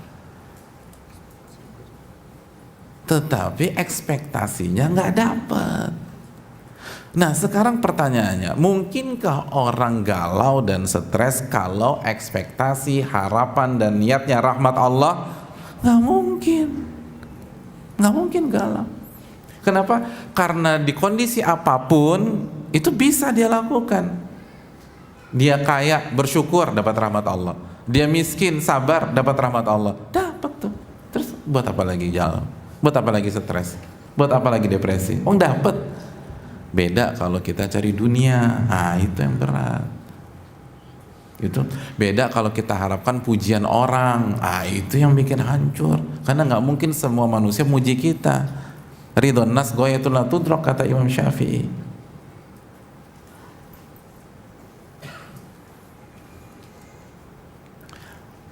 Yang buat galau itu kita berharap saat kita berhijrah komunitas yang ngaji menerima kita, ternyata enggak. Lisannya baik-baik, ternyata ada yang tidak. Yang baik banyak, tapi ada yang tidak. Kebetulan dapat yang begituan, galau. Tapi kalau tujuan kita rahmat Allah, kita akan mikir, saya hijrah ketemu sama yang casingnya udah ngaji, tapi ternyata lisannya tajam, ngomongin saya dari belakang. Apa yang membuat Allah merahmati saya? Oh, Allah merahmati saya jika saya sabar, jika saya nggak mikirin, jika saya kasih udzur, apalagi kalau saya memaafkan. Ya udah deh, yang penting dapat rahmat Allah. Lempeng tuh, hidup enak, nyaman. Karena hal-hal yang membuat Allah merahmati kita itu bisa kita lakukan dengan mudah asal kita mau. Beda kalau kita incar dunia, banyak hal yang nggak bisa kita lakukan. Contoh, misalnya Allah merahmati kita kalau kita sabar, bisa. Kalau mau kita bisa sabar. Allah merahmati kita kalau kita bersyukur, kalau mau kita bisa bersyukur. Tapi kalau kita ngincar pujian orang, gimana kita paksa semua orang muji kita? Nggak bisa. Itulah pintu masuk buat kegalauan, depresi, akhirnya mundur. Kita pengen kaya, nggak bisa kita paksain diri kita kaya besok. Itu yang bikin hancur. Oleh karena itu hadirin yang dirahmati oleh Allah, yang pertama jaga niat dan keikhlasan dan jujur kepada Allah. Karena orang yang berhijrah, hati mereka hanya mengharapkan rahmat Allah, bukan mengharapkan support dari manusia, pujian dari manusia, dukungan dari manusia. Itu nggak penting. Dan camkan baik-baik, ketika kita mengharapkan rahmat Allah, itu dunia jadi followers kita di belakang. Sebagaimana para imam mendapatkan pujian tanpa mempedulikan dipuji atau tidak dipuji. Sebagaimana Nabi Muhammad SAW sampai hari ini dipuji oleh manusia, diikuti oleh jutaan bahkan miliaran manusia, padahal selama hidupnya beliau nggak pernah ngarepin manusia. Cara mendapatkan perhatian dunia dengan berpaling dari dunia, bukan ngejar-ngejar dunia. Kalau kita ngejar-ngejar dunia, diinjek-injek sama dia, diinjak-injak. Man kanatil akhiratu hammah jama'allahu syamlah. Dalam hadis Tirmidzi Nabi SAW bersabda, barang siapa yang akhiratnya menjadi obsesi dan orientasi, otomatis dia berpaling sama dunia. Allah akan selesaikan segala urusan dunianya. Yang kedua hadirin, gimana biar kita bisa bertahan? Hadirin yang dirahmati oleh Allah, sebelumnya saya mau tanya, antum kan berhijrah nih, rencananya antum berhijrah sampai tahun berapa? 2018 atau 2019? Saya rencananya 2020 Pak Ustadz, persis setelah Pilpres. Hubungannya apa? Hubungannya apa? Ini nggak jelas nih. Yang 2018 angkat tangan. 2018 nggak ada. 2019 nggak ada juga. 2020 nggak ada. Berarti banyak yang akhir 2017. Hadirin, kita ingin hijrah sampai kita menghembuskan nafas kita yang terakhir. Bukan hanya 1 tahun, bukan hanya 2 tahun, bukan hanya 3 tahun, bukan hanya 4 tahun. Kalau kita hidup 30 tahun yang akan datang, kita ingin hijrah selama 30 tahun. Kalau kita hidup 40 tahun yang akan datang, kita ingin hijrah sampai 40 tahun ke depan. Oleh karena itu, jadilah seorang pelari maraton, bukan menjadi sprinter. Itu kira-kira ungkapan sederhana aktualnya. Kalau antum searching di buku fikih nggak ada jadilah pelari maraton ini. Aktual aja nggak ada. Iya, jadilah pelari maraton dalam hijrah, bukan jadi sprinter. Kecuali kalau antum ingin selesai dalam jangka pendek. Kalau antum lomba cuma 100 meter, 200 meter, paling jauh 400 meter, betul, sprint, lari seganjang-ganjangnya 100 meter. Tapi kalau antum ingin lari 50 kilo, sekali olahraga yang lagi booming di anak muda ini lari. Kalau antum ingin lari 60 kilo, antum sprint nggak? Enggak, antum nggak akan sprint. Kenapa antum nggak sprint? Karena kalau antum sprint di kilometer kedua, antum keluar dari area pertandingan, nggak bisa. Jangan sprint, jadi pelari maraton. Jangan juga diam, ditembak antum diam, jangan, lari. Tapi jadi pelari maraton, terus berlari, jangan diam, jangan hanya melangkah, lari. Apalagi kita udah ketinggalan. Yang keponakan kita udah sampai Ali Imran bacaan Qur'annya, udah sampai Al-A'raf bacaan Qur'an kita, misal alif fata'ab, ba doma bu abu, jadi susah gimana. Lalu kita masih lari tapi jadi pelari maraton. Jangan terlalu cepat, tapi jangan diam juga, apalagi mundur, apalagi muter balik. Nggak ada orang lomba lari ada muter balik, tuh nggak ada, terus lari ke depan. Ini dalam, hadirin. Dan yang jadi masalah, banyak yang hijrah di awal-awal jadi sprinter semua dikejar sama dia, semua dibaca, lalu langsung dipraktekkan di dalam keluarganya. Bukannya praktekkan, didakwahi semuanya, dikumpulin tuh seluruh keluarga besar. Seperti Nabi mengumpulkan orang-orang Quraisy. Ya benar, Nabi mengumpulkan orang Quraisy itu setelah berapa tahun beliau eksis dengan mereka. Gak bisa. Semua kajian dikejar, semua dikejar. Gak ada ulama begitu. Ulama belajar satu-satu. Dan wajar secara psikis seseorang yang sedang menikmati hal yang baru itu cenderung berlebihan. Kayak anak kecil dapat mainan baru dimainin terus tuh. Tapi kalau orang tuanya tidak punya manajemen waktu dan frekuensi, saat si anak mainkan mainannya, kira-kira bosennya kapan? Cepet. Beda dengan yang dibatasi, kamu hanya boleh main di weekend ya 3 jam, itu lama tuh. Jadilah pelari maraton, lari tapi bertahap, lari tapi bertahap. Itu metode Allah dan Rasulnya. Kenapa Abu Bakar bisa eksis, Umar bisa eksis, Ali bisa eksis, Utsman bisa eksis? Karena mereka pelan-pelan, hadirin.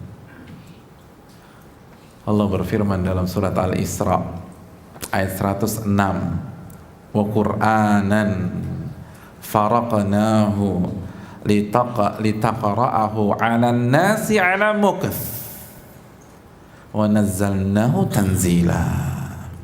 Al-Quran kami potong-potong saat kami turunkan, potong-potong, nggak komplit Al-Fatihah sampai An-Nas langsung disuguhkan, kami potong-potong. Biar apa?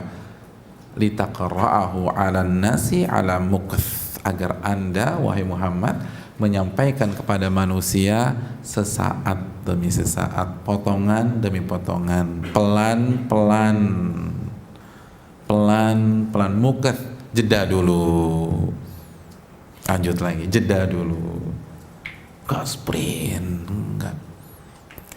Wa nazzalnahu tanzila, dan kami turunkan itu secara berangsur-angsur. Ini blind spotnya orang yang hijrah, karena mereka berpikir yang mereka lakukan jelas-jelas ibadah, tapi mereka lupa setiap ibadah ada dosis. Sebagaimana sholat rokaatnya ada dosis, ngaji juga harus ada dosis, yang kita baca juga harus ada dosis. Perubahan dari satu fase ke fase yang lain harus ada dosis. Kalau enggak bisa. Apalagi bagi orang-orang yang sebelum hijrah masa lalunya benar-benar kelam, nggak bisa langsung jungkir balik begitu, hancur. Pelan-pelan. Ini fenomena hari ini. Baru hijrah 1-2 bulan yang langsung pertanyaannya bab 9. Padahal bab 1 belum dibaca, bab 2 belum baca, bab 3 belum baca, bab 4 belum baca, bab 9. Ustaz, gimana Ustaz?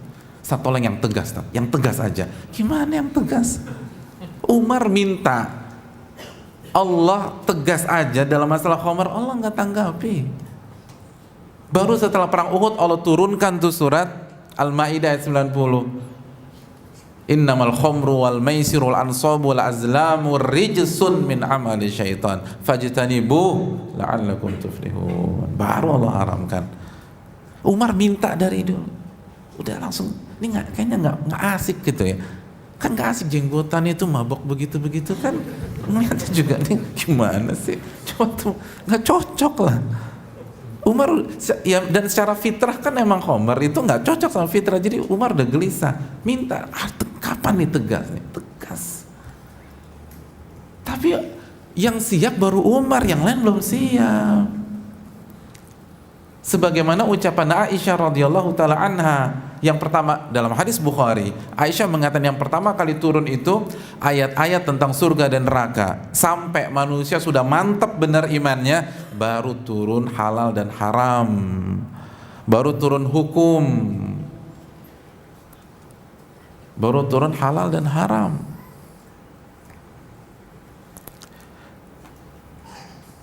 Kenapa? Kata Aisyah, kalau yang pertama kali turun janganlah minum khamar, itu semua sahabat sepakat la nada'ul khamra abada, kita nggak akan tinggalkan khamar selama-lamanya. Kalau ayat yang pertama kali turun jangan berzina, maka semua sepakat atau semua mayoritas sepakat la nada'uz zina abada, kita nggak akan tinggalkan zina selama-lamanya. Subhanallah, zina loh, zina. Di hari ini nggak perlu ngaji untuk tahu zina itu haram, zina itu nggak bagus. Orang nggak pernah ngaji, nggak pernah datang ke Masjid Abu Bakar, ke Masjid Istiqlal, ke Masjid Sunda Kelapa atau Masjid Al Azhar itu ngerti zina haram, khamr haram. Di zaman sahabat nggak bisa. Kalau pertama kali langsung ditolak sama mereka, ditolak. Gimana? Terus yang pertama kali tekankan apa sama Allah? Surga neraka, iman dulu diajarin, iman. Hari ini langsung masalah khilaf yang dibahas. Subhanallah. Padahal kita tahu di masa Nabi khilaf itu sedikit. Karena rujukannya ada depan mata. Khilaf sedikit banget. Kenapa khilaf sekarang banyak? Karena kan rujukannya tidak ada, sudah meninggal. Beliau kasih perangkat, tapi nggak semua orang paham perangkat tersebut. Tapi dulu nggak pakai perangkat, tinggal nanya. Antum hidup zaman Nabi, bingung kunut subuh nih bid'ah atau sunnah, nanya langsung selesai masalah. Ini sholat tarawih berapa rakaat? Udah nanya langsung, Nabi selesai. Simple, semua ngerti, nggak harus S3, nggak harus ngerti usul fikih, nggak harus ngerti kaidah fikih, nggak harus ngerti mustalah hadis. Sekarang antum dapat hadis, antum harus tahu ilmu takhrij. Dulu nanya Nabi langsung, ini bener nih sabda antum Rasul? Enggak, itu maudhu. Selesai masalah. Bisa dipahami nggak? Di zaman itu saja bukan hukum yang pertama kali diangkat bagi orang yang hijrah. Yang pertama kali diangkat iman. Sekarang di dunia sosmed kita, di dunia grup kita, hukum. Penting. Nggak ada yang menolak, bisa kufur kita kalau nolak hukum Allah. Tetapi dalam mendidik, dalam bertahan, itu harus ada kaedah, hadirin. Harus ada kaedah. Yang pertama harus ditekankan bagian hijrah masalah iman. Lalu setelah itu ibadah keseharian, dan nggak usah sibukkan masalah khilaf, masalah keseharian. Ini langsung masuk masalah fikih, dan metode fikihnya bukan metode fikih para ulama, langsung masuk fikih khilaf. Padahal ulama mengkaji masalah fikih khilaf ke murid-muridnya itu untuk tingkatan advance. Ibnu Qudamah menulis kitab Al-Umdah, itu buku fikih untuk beginner, untuk pre-basic. Di buku itu dijelaskan yang satu saja sehingga Anda bisa beribadah. Udah, yang penting bisa ibadah deh. Ketika kalau meninggal ngadep Allah, udah ibadah Anda sesuai dengan ilmu. Begitu khatam buku Umdah, naik ke tingkatan berikutnya Al-Muqni'. Itu baru dikasih 1-2 riwayat yang berbeda. Khatam itu naik lagi Al-Kafi. Al-Kafi khilaf dalam madhab Hanbali. Oh, ternyata dalam madhab Hanbali ada beberapa pendapat. Jadi kita kan taunya Imam Ahmad, Syafi'i sama Imam Malik khilaf. Enggak, di dalam madhab Imam Hanbal aja itu ada khilaf. Lalu setelah khatam baru masuk ke khilaf lintas madhab, itu Al-Mughni, khilaf lintas madhab. Itu metode para ulama dalam belajar fikih. Sekarang langsung Al-Mughni, langsung khilaf, langsung gimana nih Ustadz, saya bingung nih.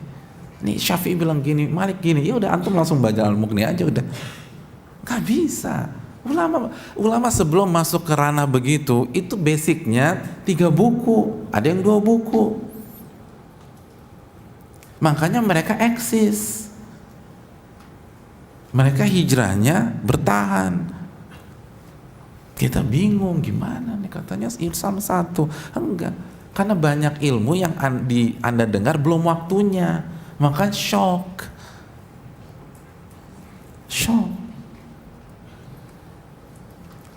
Kayak anak pengen belajar matematik, hari pertama langsung aljabar. Kan bingung, ya Allah, matematik susah banget, stres saya, tobat saya belajar matematik. Langsung aljabar. Enggak, matematik gampang asal bertahap. Ini orang belajar aljabar, bedain angka 6 sama 9 aja masih bingung nih, 6, 9 ya. Bingung nih, belum pernah belajar angka sama sekali. Langsung aljabar. Ya stres. Begitu juga dalam belajar, bertahap dan pelan-pelan. Jadi pelari maraton, terus berlari, terus belajar, tapi nggak semuanya deh ini kan. Itu yang perlu. Itu akan membuat bertahan. Karena Nabi mengatakan dalam hadis Bukhari, inna hadza dina yusrun, agama itu mudah. Agama ini mudah. Walan yushaddad dina ahadun illa ghalabah. Tapi tidak ada satupun yang memaksa, yang overdosis, kecuali dia yang akan tumbang. Dan itu terbukti. Saya pernah bertemu dengan beberapa ustadz di sebuah daerah. Mereka bilang, fenomena di sini ustadz, orang yang baru hijrah terus ngejar kajian kita kemanapun, dikejar, udah ada sini. Itu pengalaman kita, hilangnya juga cepat. Hilangnya cepat karena nggak bertahap, pelan-pelan. Gak semua kajian kita hadiri. Dan ini bukan berkaitan dengan siapa pemateri atau materinya. Materinya bagus-bagus, tapi untuk kita harus tahu gimana pelan-pelan dalam berhijrah, karena lama. Kecuali kalau kita mau sampai 2019, yaitu bola di tangan kita sendiri. Kalau mau lama, pelan, sabar. Sabar, semua ada tahap. Dan ini kan konsep semua bidang. Makanya di bidang duniawi kita sering dengar no shortcut proses, nggak ada shortcut dalam proses. Semua harus dilewati pelan-pelan. Memang semua ingin berlari, tapi kalau anak bayi usia 2 minggu langsung diajak jogging, ngiterin Ancol kan stres. Antum punya anak bayi nih, punya anak bayi usia 2 minggu, dia bisa roll ke depan, roll ke belakang. Kira-kira antum terharu atau bangga? Shock. Ruqyah tuh, itu jin. Ih beneran, itu kesurupan. Gak mungkin anak usia 2 minggu roll ke depan, roll ke belakang, kecuali ada ilmu, ada jin di dalam situ. Nggak ada yang instan hadirin, nggak ada yang instan. Apalagi hijrah. Tadi antum kita udah jelas, ini ujian.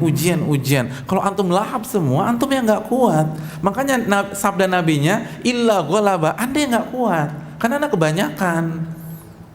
Jadi jangan salahkan ujiannya, anda yang salah. Anda yang kuras energi anda di awal, sehingga di pertengahan dan di akhir anda udah nggak punya energi lagi. Bertahap. Hijrah itu bukan membalikan telapak tangan. Bertahap, khususnya dalam belajar dan dalam mengamalkan. Karena kan belajar otomatis harus berjalan paralel dengan pengamalan. Jadi kalau belajarnya bertahap, pengamalannya juga akan mengikuti proses belajar.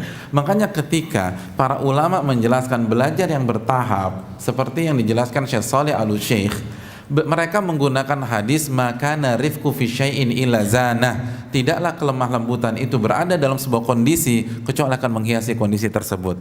Jadi bertahap dalam belajar dan berhijrah dinyatakan oleh para ulama sebagai kelemah lembutan dalam berproses. Dan Nabi mengatakan kalau kita lemah lembut itu akan menghiasi proses itu. Dan Allah suka. Innallaha rafiq yuhibbur rifqa fil amri kulli aw kama qala. Allah tuh yang maha lembut dan Allah suka kelembutan di dalam setiap situasi. Dan sebaliknya, wa ma nuzi'an syai'in illa syana, tidaklah kelemah lembutan dicabut kecuali akan merusak kondisi itu. Begitu juga ketika kita hijrahnya nggak lemah lembut, semua ditabrak, semua gerasak gerusuk, semua cepat, semua injak gas, hancur kata Nabi SAW, hancur. Syana akan ngerusak tuh. Sabar pelan-pelan. Dan sekali lagi, fokus ke iman, fokus ke akidah sebelum bahas masalah khilaf, apalagi khilaf masalah fikih atau khilaf ijtihadiyah yang lebih tepat. Iman dulu. Banyak orang bicara masalah A, bahas masalah B, bahas masalah safar tanpa mahram, tapi iman kepada takdir kalau ditanya dia nggak ngerti. Iman kepada takdir ini nentuin surga neraka dia. Dia nggak tahu apa iman kepada takdir.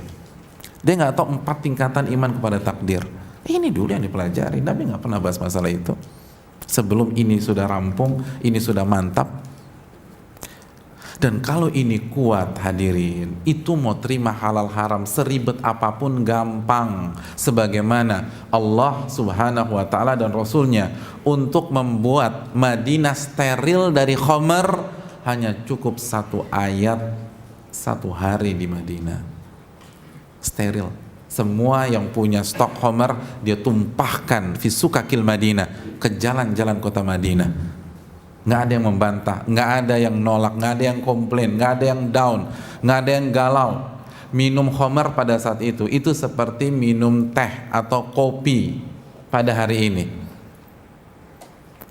Nggak bisa tanpa khamar. Tapi ketika akidah dipupuk selama belasan tahun, mereka sudah oke, mereka sudah mantap, Allah haramkan khamar 1 hari selesai. Bahkan yang terlanjur minum bukan mengucapkan alhamdulillah. Mungkin kalau kita terlanjur minum nih, minum glek, khamar haram, alhamdulillahilladzi bi ni'mati tatimmus shalihat. Timingnya pas kan gitu ya. Timingnya pas. Saya minum sebelum detik pertama diharamkan, tapi mereka masukkan jari telunjuk mereka ke dalam mulut, mereka muntahkan lagi. Padahal nggak haram, belum hujah, belum sampai. Tapi nggak mau, khawatir, nggak mau dimuntahkan lagi. Tapi kan butuh proses untuk mencetak orang-orang sekaliber itu, butuh proses. Gak bisa 1-2 hari langsung. Butuh proses. Kalau casing enggak, cepat casing. Casing tinggal toko online bisa tuh. Nggak usah keluar, nggak usah nyari ke butik atau nyari ke toko online, bisa. Besok antum ganti casing. Tapi ganti mental, memupuk iman, itu tahunan. Sama kayak antum hobi bola. Kalau yang penting jersey Messi bisa, tinggal beli aja bisa. Tapi yang berat kan main kayak Messi itu, susahnya minta ampun. Itu yang susah. Kalau beli sepatunya Messi gampang, asal punya duit, hari ini bisa. Casing gampang hadirin. Yang susah tuh dalamnya, mentalnya, imannya, akidahnya, gaya hidupnya. Terus ngebuang gaya kita yang dulu yang rusak itu. Itu kan udah mengakar. Orang yang berhijrah di usia 35 tahun, berarti kan 0 sampai 35-nya itu harus direformasi semua. Susah, nggak gampang. Itu artinya gini aja deh, simpel. Antum sudah terbiasa selama 15 tahun nulis pakai tangan kiri. Itu rubah tangan kanan gampang apa susah? Ya udah, simpel aja. 35 tahun orientasi kita dunia, itu merubah ke akhirat nggak gampang. Memang pas dengar kajian mungkin pas banget, nangis, balik lagi lupa. Iya. Karena 35 tahun udah di otak kita. Sama kayak tangan. Iya, harus Nabi suka yang kanan. Dalam setiap perkara berarti nulis juga Nabi suka yang kanan kalau begitu. Hadis Bukhari. Tapi 15 tahun pakai kiri, ya Allah, susahnya minum. Kayak berat deh. Allah Ghafurur Rahim lah, pokoknya gampang. Kan gitu, balik lagi. Jadi butuh waktu hadirin. Tapi memang kita pengen instan. Semua kita pengen instan. Dan kita dininak bobokan dengan konsep instan. Makanya makanan favorit antum apa? Iya udah, itu udah kelihatan dah. Suka kita sama yang instan. Tapi bagus nggak? Nggak ada yang instan bagus. Yang instan nggak ada yang bagus. Mau bicara apa? Nggak ada yang bagus. Semua harus proses.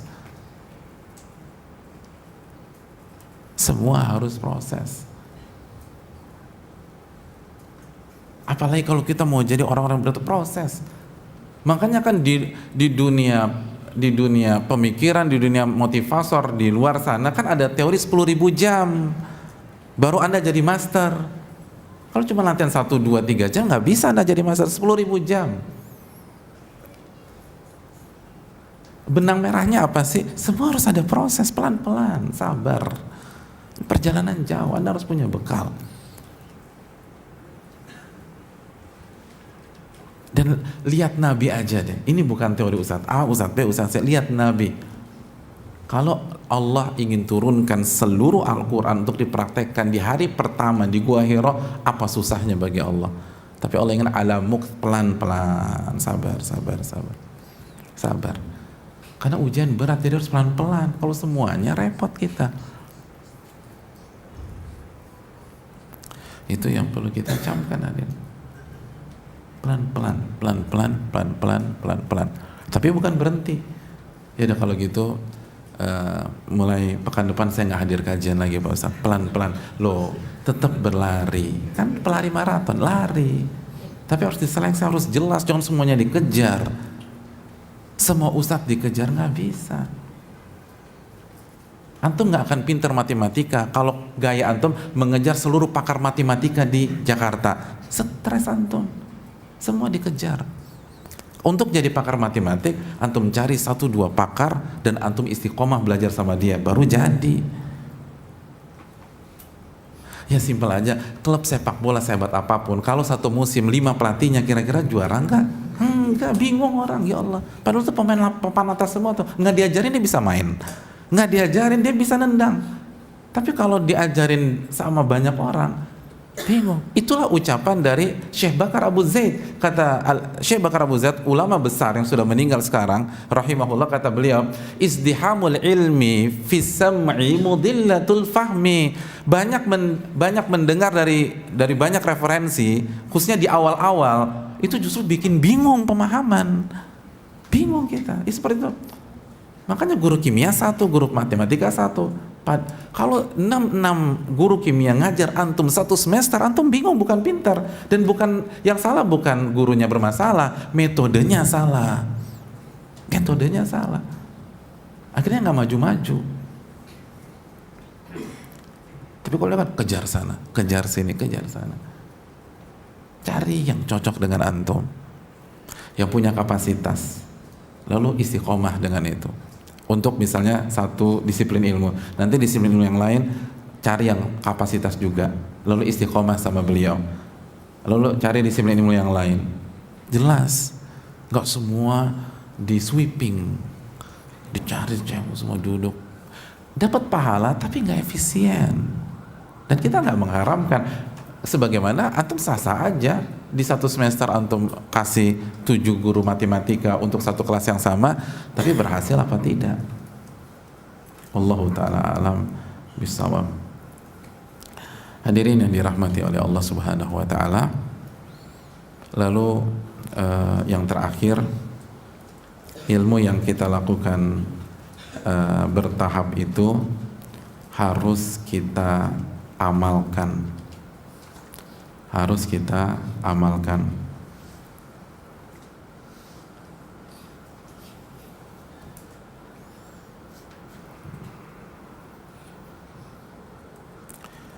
Harus kita amalkan.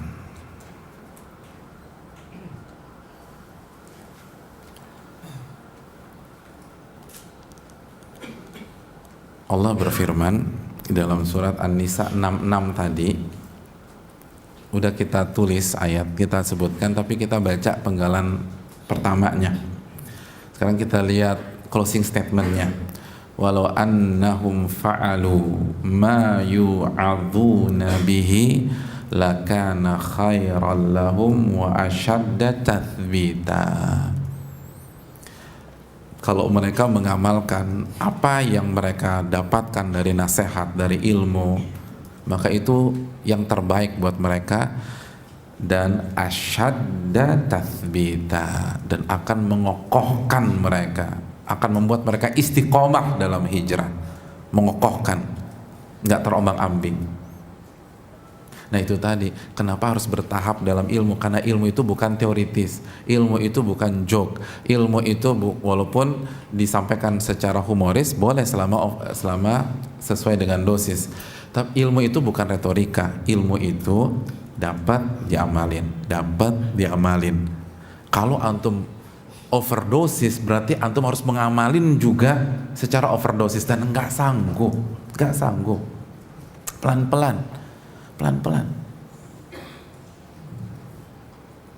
nggak akan bisa, pecah konsentrasi kita. Harus diamalin satu-satu dan bertahap, karena antum harus amalkan, baru antum akan istiqomah dalam hijrah. Antum bertahan. Kalau antum nggak amalkan, nggak akan bisa. Antum kayak belajar berenang, nggak pernah diamalin, nggak pernah masuk kolam, ya udah tenggelam terus, gaya batu terus. Kalau ada apa-apa nggak bisa. Nah, untuk bisa gaya itu kan bertahap. Harus latihan kaki dulu, pakai pelampung, kaki dulu yang gerak, tangan pegangan sama itu, kan gitu. Antum pernah ikut latihan renang nggak? Pernah kan? Siapa yang ikut latihan renang pertama kali gaya kupu-kupu? Yang pantatnya nungging, nggak bisa. Ya Allah, nggak bisa. Itu bertahap. Dan guru pelatih renang yang baik ketika punya anak baru 3 kali latihan, request gaya kupu-kupu, dia nggak akan ajarin. Pelatih, saya ajarin gaya kupu-kupu, aku suka banget tuh sama kupu-kupu. Enggak, saya tambah deh biayanya 3 kali lipat. Enggak bisa. Kupu-kupu nanti ada waktunya. Tuh bab 20 tuh nanti aja. Karena kalau diajarin nggak bisa diamalin. Coba diajarin nih gaya kupu-kupu, saya ajarkan gaya kupu-kupu, langsung dicemplungin di kolam 3 meter. Udah ditalkin aja tuh, mati. Belum.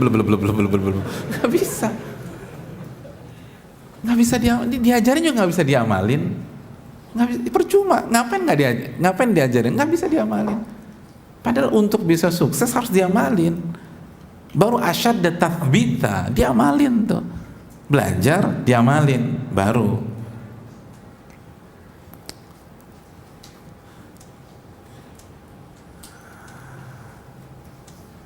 Diamalin itu penting. Banyak orang sibuk kajian A, kajian B, kajian C, itu kan waktu semua, apalagi Jakarta kemacetan. Akhirnya nggak punya waktu untuk ngamalin. Nggak punya waktu untuk ngamalin. Bahkan dikomplain sama keluarganya, mama tuh sibuk kajian terus. Itu kan begitu. Atau papa sibuk kajian terus. Harus ada waktu belajar, harus ada waktu mengamalkan. Kalau nggak akan istiqomah. Karena sekali lagi hadirin yang dirahmati oleh Allah Subhanahu wa taala, hijrah kita, semangat yang ada di dalam dada kita,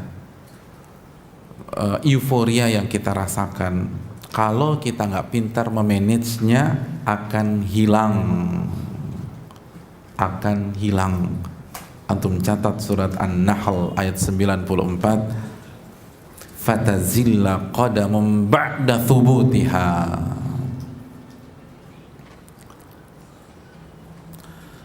Dan kaki akan tergelincir setelah sebelumnya dia berdiri dengan kokoh.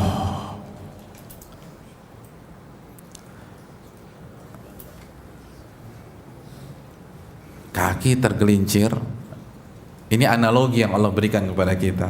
Kaki tergelincir, padahal sebelumnya itu kuda-kudanya keren banget, kuda-kudanya luar biasa, tapi bisa tuh. Kalau nggak dijaga, tergelincir tuh kaki, kata Allah. Gimana nggak tergelincir? Tadi tuh An-Nisa 66, belajar diamalkan, belajar diamalkan, belajar diamalkan. Itulah kunci sukses hijrahnya para sahabat. Sebagaimana dikatakan Utsman bin Affan, kita dulu belajar sama Nabi 10 ayat 10 alat, 10 ayat 10 ayat, 10 ayat 10 ayat.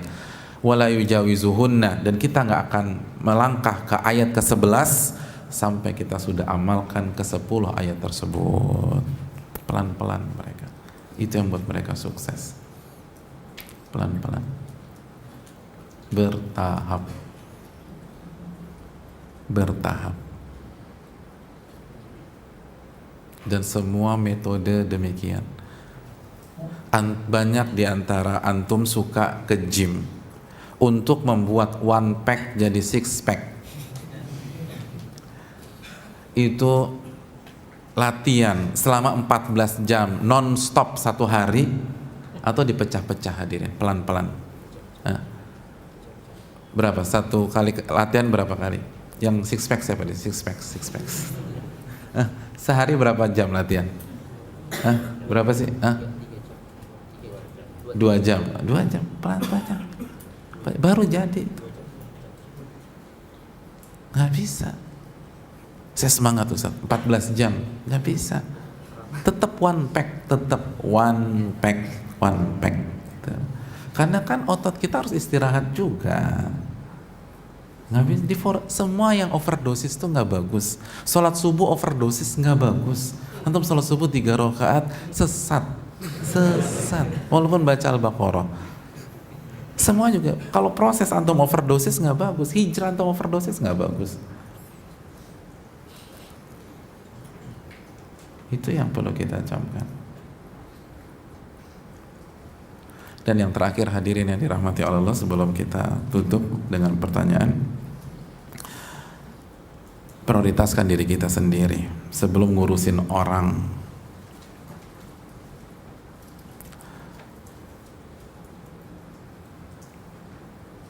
Allah Subhanahu wa taala berfirman dalam surat Al-Maidah ayat 105, ya ayyuhalladzina amanu alaikum anfusakum, wahai orang-orang beriman, urus diri kalian sendiri.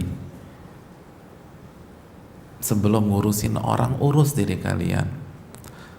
Sebelum komenin orang, sebelum komenin saudara kita sesama muslim, urus diri kita dulu. Tapi kan tetap harus amar ma'ruf nahi mungkar, iya. Kan ada dunia kritik dalam Islam, betul, tapi bukan yang baru hijrah yang tampil. Itu untuk orang-orang yang ilmunya sudah kuat dan pakai cara yang santun. Yang baru hijrah 1 tahun, 2 tahun, 3 tahun, itu bukan kapasitas. Urus diri kalian sendiri dulu. Urus. Ibda binafsik, kata Nabi. Mulai dari diri Anda. Bukan bicarakan kajian A, kajian B, kajian C, Ustadz A, Ustadz B, Ustadz C. Sedangkan syarat la ilaha illallah aja kita nggak tahu. Nggak tahu tuh. Kalau ada yang nanya kita hari ini, nggak tahu kita syarat la ilaha illallah. Buat apa ngurusin orang? Alaikum anfusakum. Toh setiap kita bertanggung jawab di hadapan Allah.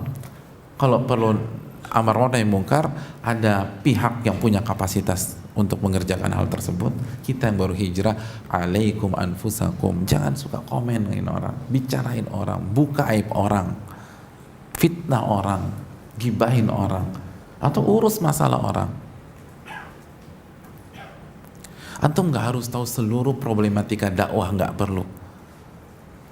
Antum nggak wajib tahu kondisi setiap ustadz. Misal gimana sih ustadz A nih, ustadz B, nggak perlu. Antum ditanya man rabbuka, udah tahu belum tuh man rabbuka? Wa madinuka, Islam udah ngerti belum? Nabi kita udah ngerti atau belum? Itu dulu. Konsep iman kepada malaikat ngerti atau enggak? Konsep iman kepada hari akhirat sudah paham atau belum? Itu yang pertama kali akan ditanya. Banyak kita gagal fokus dalam berhijrah karena sibuk ngurusin orang, padahal kita sendiri masih bermasalah. Jangan ngurusin orang sampai kita dulu on the track dan benar-benar tahu ilmunya. Benar-benar tahu ilmunya. Ini yang bisa disampaikan. Terima kasih, jazakallahu khairan. Kita buka sedikit sesi tanya jawab. Barang saya pengen bertanya atau mengkoreksi jika saya ada yang salah, saya berikan kesempatan. Wassalamualaikum warahmatullahi wabarakatuh.